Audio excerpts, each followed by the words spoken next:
Садақаның ең керемет пайдасы. Ислам дінінде садақа ең сауапты және ең пайдалы амалдардың бірі. Садақа дегеніміз Алла разылығы үшін мұқтаж адамға көмек беру, жақсылық жасау, бөлісу. Бұл тек ақша беру ғана емес.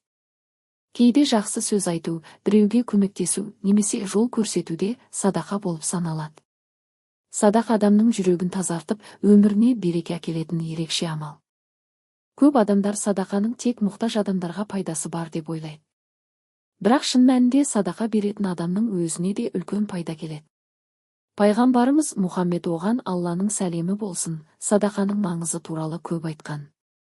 Өйткені садақа қоғамда мейірімділікті көбейтеді, адамдардың арасындағы бауырмалдықты күшейтеді. Садақа деген не?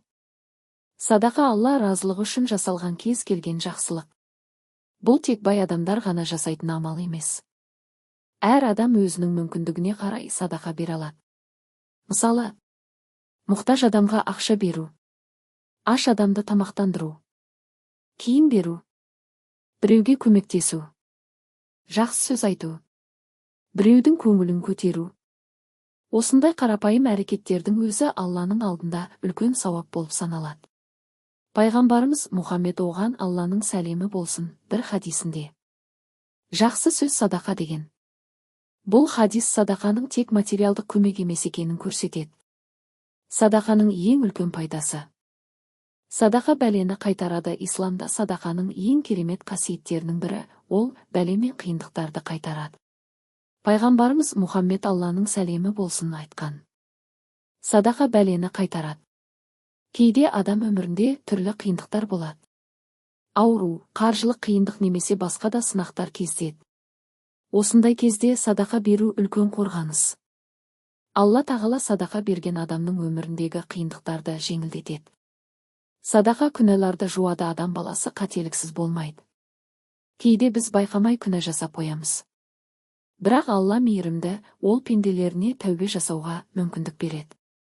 Садақа күнәларды жуатын амалдардың бірі. Пайғамбарымыз Мұхаммед Алланың сәлемі болсын айтқан.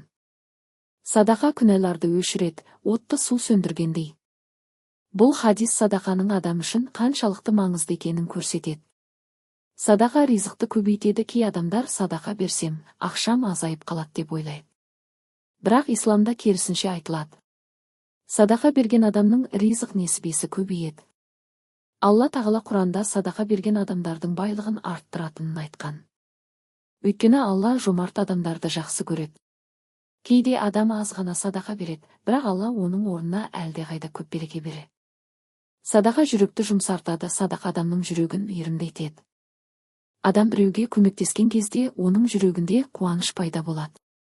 Жомарт адамдар әдетте мейірімді, сабырлы және жақсы мінезді болады. Ал сараңдық адамның жүрегін қатайтады. Сондықтан ислам адамдарды жомарт болуға шақырады. Садақа қоғамды жақсартады. Егер қоғамда адамдар бір-біріне көмектессе, онда қоғамда мейірімділік көбейеді. Садақа кедей адамдарға көмектеседі. Мұқтаждарға қолдау болады. Адамдардың арасында бауырмалдықты күшейтеді. Сондықтан садақа тек жеке адамға емес, бүкіл қоғамға пайда келеді. Қандай садақа ең жақсы? Исламда ең жақсы садақа шын жүректен берілген садақа. Ол міндетті түрде үлкен болуы шарт емес. Мысалы, бір нан беру, бір бөтелке су беру, бір адамға көмектесу. Осындай кішкентай садақаның өзі Алланың алдында өте үлкен болуы мүмкін. Пайғамбарымыз Мұхаммед оған Алланың сәлемі болсын айтқан. Жарты құрмамен болса да садақа беріңдер. Бұл хадис адамның мүмкіндігіне қарай садақа беру керек екенін көрсетеді. Садақа берудің әдебі.